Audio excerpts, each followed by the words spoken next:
So essentially what I'm going to do this morning here for just very briefly is we're going to come about this from a little different angle.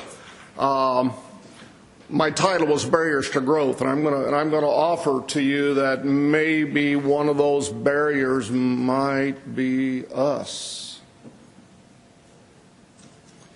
Maybe we do things that bring attention to ourselves that perhaps had we thought through the process, we might have been able to avoid, and avoid the attention. And I spend most of my time on the local level, county level, so I spend a lot of time with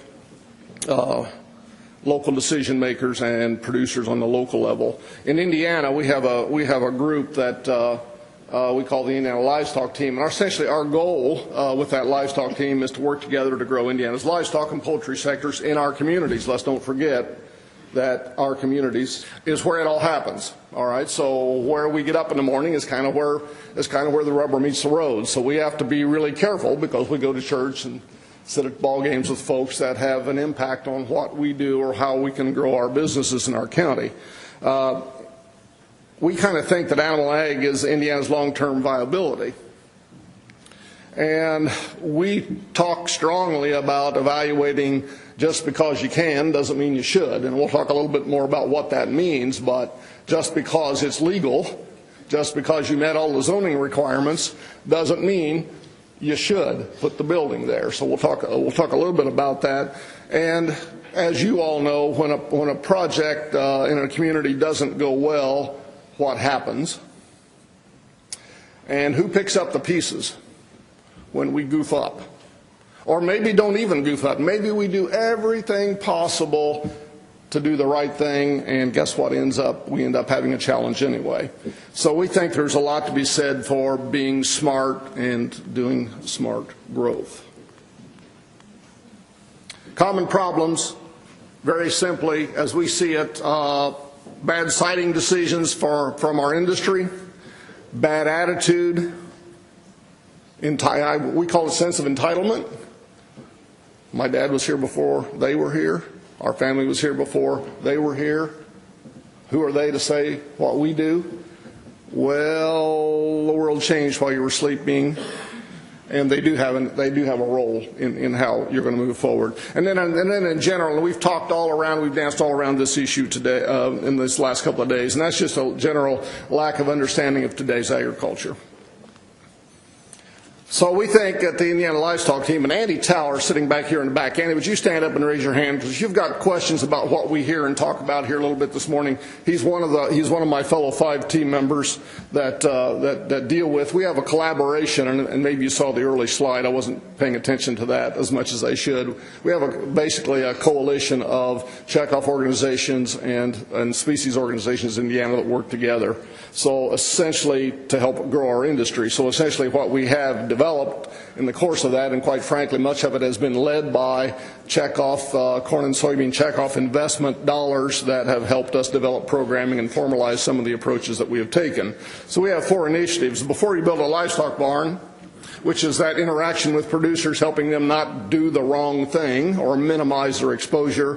Farmers Deliver, which is a subject that we talk about with community leaders and helping them understand what's under their nose, what they do actually. And spokesperson training, one of the issues we start to discover, and you've all talked about around that here in the last couple of days, is when we have a problem, we haven't had people ready to talk about it. And then the Ag Effect, which is another general initiative that helps people understand what goes on. Before you build a livestock barn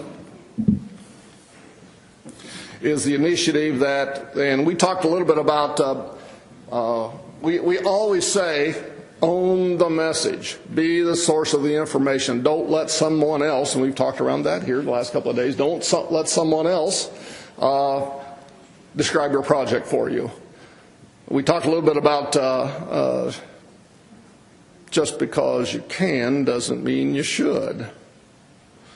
I think one of the biggest mistakes we in agriculture make is we assume that everyone knows what we know about agriculture. If you don't talk about your industry, if you don't help them understand what it is that you're doing and why you're doing it, not you're entitled to do it, why you're doing it, then you start off. And we always visit with our producers about worst case scenarios. We scare the bejesus out of them sometimes. Because when you start talking about potential legal actions or the kind of compliance issues that they might face if they get off the course, then we think that causes them a little bit of discomfort. We always encourage them. We design the program to answer the questions before they get asked.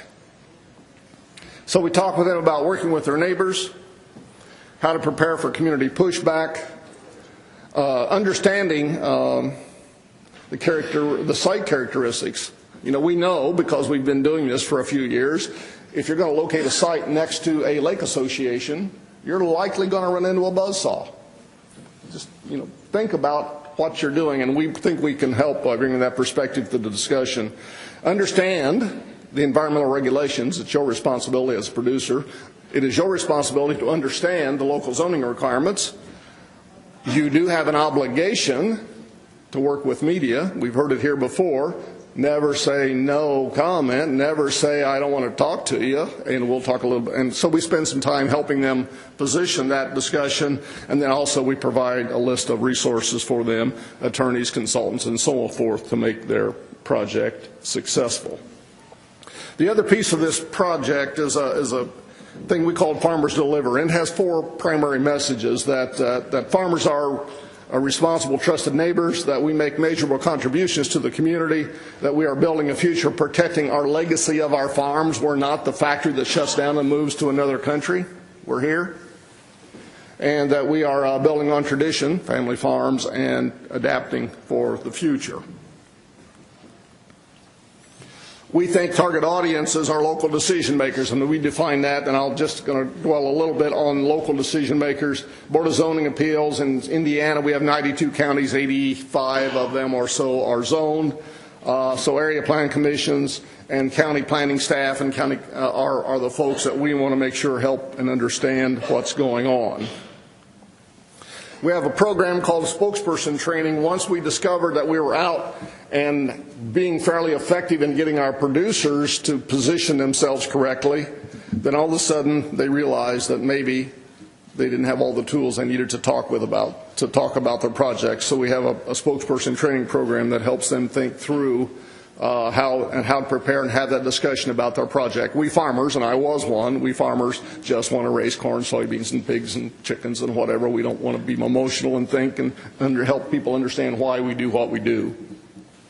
The final piece of this is the ag effect, which is I'll just quickly shoot through this. This is helping, and this is a live spot. You can go on ag effect, I think, farmersdeliverandy.com.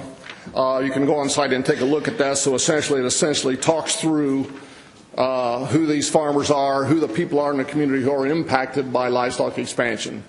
Not everyone associates the grocer, not everyone associates the banker or the construction company or so on and so forth. This is sort of in your face, who these people are and what role they have in growing livestock and how it benefits their community.